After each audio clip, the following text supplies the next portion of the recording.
Come back! I'll never let go. I promise. I remember hearing that line in 1997 and thinking the world had just chosen its newest immortal face. Kate Winslet wasn't just famous overnight. She was canonized. Rose wasn't a role. She was a symbol. Romance, sacrifice, beauty frozen in time. And yet, almost immediately something didn't fit. Because while the public saw a flawless Hollywood heroine, Kate Winslet was quietly resisting the machinery that had crowned her. She was being judged for her body instead of her craft, offered fantasies when she wanted fractures, idolized for an image she never asked to represent. Then she started making choices that confused people. Small films, uncomfortable women, roles that refused to flatter. Years later, just when Hollywood had learned to stop expecting her to be a dream, she resurfaced inside the biggest fantasy franchise on Earth. Not as a girl in love, but as a woman carved from endurance.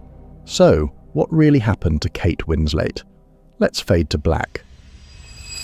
To understand Kate Winslet, we have to go back to a small, drafty house in Reading, England, a place far removed from red carpets and box office forecasts. This wasn't a childhood cushioned by glamour. Money was tight, heat was rationed. Acting wasn't a dream, it was a family trade, almost a survival skill. Her parents were stage actors. Dinner table conversation wasn't about fame, it was about craft, rejection, and showing up anyway. I've always felt that background clung to her performances. Even early on, there was no sense of polish for polish's sake. She didn't act like someone trying to be liked. She acted like someone trying to be honest. Trained at drama school as a teenager, she learned discipline before indulgence, technique before ego. What matters is this. She grew up watching actors work without applause, watching talent go unseen. That does something to you.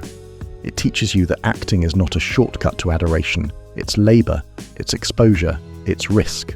And that's why, even when she later stood at the center of the world's biggest movie, there was always something resolutely unglamorous in her gaze.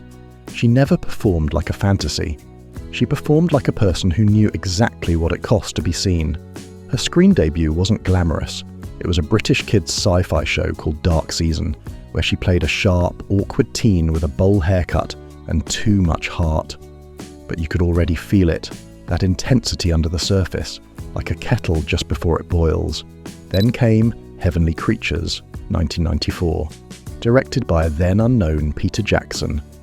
Winslet played Juliet, a privileged, precocious girl who forms a dangerously obsessive friendship with another girl. The film ends in a brutal murder, but long before that, I remember watching her face. The entitlement, the glee, the unspoken hunger for control. She was just 17, but there was nothing tentative about it. This wasn't a starlet in training. This was someone already deep in the marrow of a character. But the industry didn't fully see her until Sense and Sensibility, 1995. As Marianne Dashwood, she embodied romantic idealism crashing against real-world disappointment.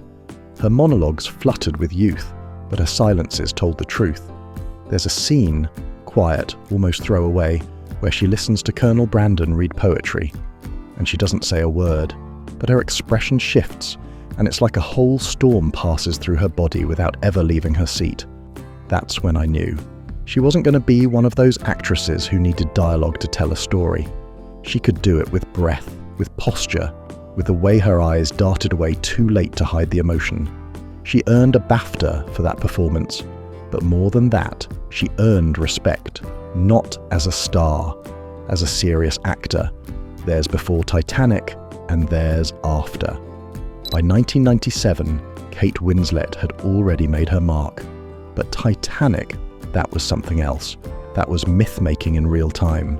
The movie was a global phenomenon, a cultural fever dream, and right at the center, frozen in blue, framed in gold, was her. Rose DeWitt Bucketer could have been just another damsel, a dress, a scream, a soft focus. But Winslet never played her that way. There's a scene I'll never forget. It's small, quiet. Jack's sketching her, and Rose looks at him, not with seduction, not with shyness, but with full, unfiltered presence. Her shoulders are back, her eyes are steady. She's not trying to be beautiful, she is trying to be. It's one of the most radical things I've ever seen in a blockbuster. But while the world saw Rose as a fantasy, Winslet felt trapped. Interviews at the time show her discomfort. The tabloids obsessed over her body, not her performance. She later admitted the attention made her feel like she had to apologize for not being a thinner version of the Hollywood ideal. So she did something brave. She walked away. Not from acting, from expectation. Instead of cashing in on rom-coms or prestige studio offers, she turned toward difficult, often abrasive roles, and none more iconic than Clementine in Eternal Sunshine of the Spotless Mind, 2004. Let's pause here and zoom in. There's a monologue halfway through the film where Clementine looks at Joel and says, "Too many guys think I'm a concept, or I complete them, or I'm gonna make them alive, but I'm just a fucked up girl who's looking for my own peace of mind." The way she says it, fast, like ripping off a bandage, tells you she's said it before, but her voice breaks slightly, right at peace of mind. Her lips tremble, but she doesn't stop, because she needs him to understand. She's not a dream girl, she's not a solution, she's just trying not to fall apart. That delivery is Winslet at her sharpest, her most defiant. It's a masterclass in subverting the very archetype she'd been boxed into after Titanic. Clementine's blue hair, erratic moods, and jagged charm were everything Hollywood avoided in leading women. But Winslet leaned in, and it changed everything. Critics who'd once called her promising now called her essential. She got her third Oscar nomination. More importantly, she reclaimed the narrative. She wasn't here to be adored. She was here to be true. Other key films in this era: Little Children, 2006, Suburban Decay, Raw Vulnerability, a mother aching for escape. Winslet makes adultery feel both repulsive and understandable. Revolutionary Road, 2008. Reuniting with DiCaprio, she strips the romantic fantasy to the bone. The screaming matches? Yes, they're loud. But it's the silence between them that guts you. The Reader, 2008. The role that finally won her the Oscar. A character both sympathetic and morally reprehensible. She played it without softening the edges, without asking for your forgiveness. This was her prime, not in terms of fame, but in control. She wasn't being offered good roles. She was choosing great ones, and just when it seemed like she had settled into a rare, respected place, she did something unexpected. She went back into the water. By the late 2010s, Kate Winslet had nothing left to prove. She had survived the weight of Titanic, the scrutiny of her body, the art house expectations, and even the Oscar narrative. She had played lovers, mothers, monsters, and martyrs. She'd earned the industry's respect and kept the public's curiosity.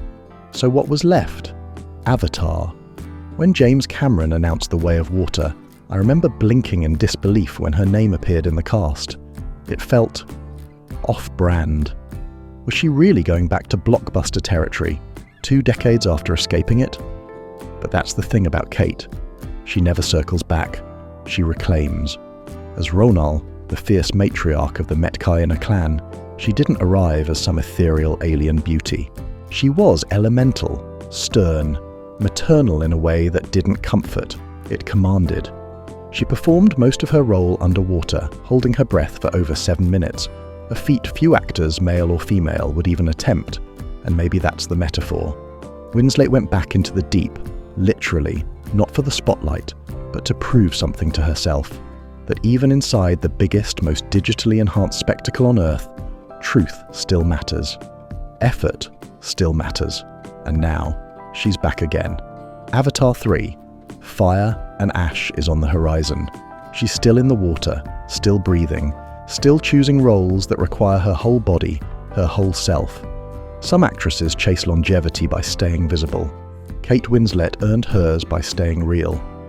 By the way, if you're enjoying this kind of storytelling, I'd love it if you subscribed. It keeps these deep dives going. But here's the trick with Kate Winslet. There was never a decline, just recalibration. While some stars fade by clinging to youth or chasing relevance, Kate did something different. She let herself age. She let her characters wrinkle, ache, unravel. She stepped away from fantasy and gave us women who were tired, angry, grieving, and still deeply alive. Take Mare of Easttown, 2021. On paper, it's a small-town murder mystery. But on screen, it's a masterclass in restraint. Winslet plays Mare like someone constantly on the verge of cracking but too stubborn to let go. Her accent is pitch perfect, her body unfiltered, her face weathered not by makeup but by life. There's a scene, no big speech, no swelling score, just Mare eating dinner alone after a long day. And I remember thinking, this is it. This is what truth looks like when you stop trying to sell it. And that's the pattern now. Not box office, not glamour, but weight. Real emotional weight. She doesn't show up in 5 movies a year, but when she does, it matters. And when Avatar, Fire and Ash arrives in December 2025, she won't be a symbol of nostalgia. She'll be proof that depth can survive even in a franchise built on spectacle. So how should we remember Kate Winslet? Not as the girl who let go in Titanic, not as the Oscar winner in The Reader, but as a woman who refused to be a dream and chose instead to be honest.